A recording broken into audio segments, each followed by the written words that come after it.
Pocket শর্মার ভিতরের পুরটা আমি একটু অন্যরকমভাবে রান্না করি আর এটা খেতে জাস্ট অস্থির হয়। অনেকেই অনেকভাবে রান্না করে, মাংসটা মাখিয়ে রান্না করে, কিন্তু আমি একটু ডিফারেন্টভাবে রান্না করি। তাহলে চলেন দেখে নিই আমি কীভাবে রান্না করি।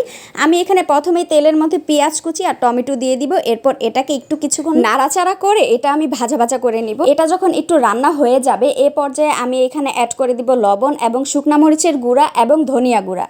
সবগুলো একসাথে ভাজা ভাজা করে নিব যতক্ষণ না পর্যন্ত এটা থেকে তেল ছেড়ে দিবে। আর আমি একটু পানি দিয়েছি যাতে মশলাটা পুড়ে না যায়। অনেকেই তো অনেকভাবে শর্মার পুরটা রান্না করেছেন, এভাবে কি কখনো রান্না করেছেন? যদি রান্না করে থাকেন অবশ্যই আমাকে কমেন্টে জানাবেন। পেঁয়াজ আর মশলাটা থেকে তেল ছেড়ে দিলে আমি এখানে আগে থেকে কেটে কুচি করা মাংসটা দিয়ে দিব। আমি এখানে চিকেন নিয়েছি, একদম কুচি কুচি করে কেটে নিয়েছি। এটা আমি সুন্দর করে দিয়ে আমি একটু নাড়াচাড়া করে দিব। আর আমি কিন্তু এক্সট্রা কোনো ধরনের পানি ব্যবহার করিনি। চিকেন থেকে অনেক পানি ছাড়বে আর ওই পানিটা দিয়েই কিন্তু চিকেনটা সিদ্ধ হয়ে যাবে। এখন আমি বেশ অনেকক্ষণ চিকেনটা সিদ্ধ করার পর আমি এখানে আরেকটু নাড়াচাড়া করে নিব এবং এ পর্যায়ে আমি এখানে দিয়ে দিব কাঁচামরিচ কুচি। আপনারা যদি পেঁয়াজ একটু বেশি পছন্দ করেন এ পর্যায়ে কিন্তু কাঁচা পেঁয়াজও অ্যাড করতে পারবেন। এরপর আমি কিছু ক্যাপসিকামও কুচি করে রেখেছিলাম, সেগুলো দিয়ে দিব এবং এগুলো দিয়ে আমি ভালো করে মাংসটা নাড়াচাড়া করে নিব। শেষ পর্যায়ে নামানোর আগে আমি বেশ কিছু ধনিয়া পাতা দিয়ে নামিয়ে নিব। আপনারা যদি ধনিয়া পাতার ফ্লেভার না খেতে চান তাহলে এখানে জিরা গুঁড়া দিয়ে নামিয়ে নিতে পারবেন, কোনো সমস্যা নেই। আমার রান্না করা শর্মার ভেতরের পুরটা কিন্তু কমপ্লিটলি ডান। দেখেন এটা দেখতে কতটা লোভনীয় লাগছে আর এটা খেতেও তো মাশাআল্লাহ অনেক বেশি টেস্টি।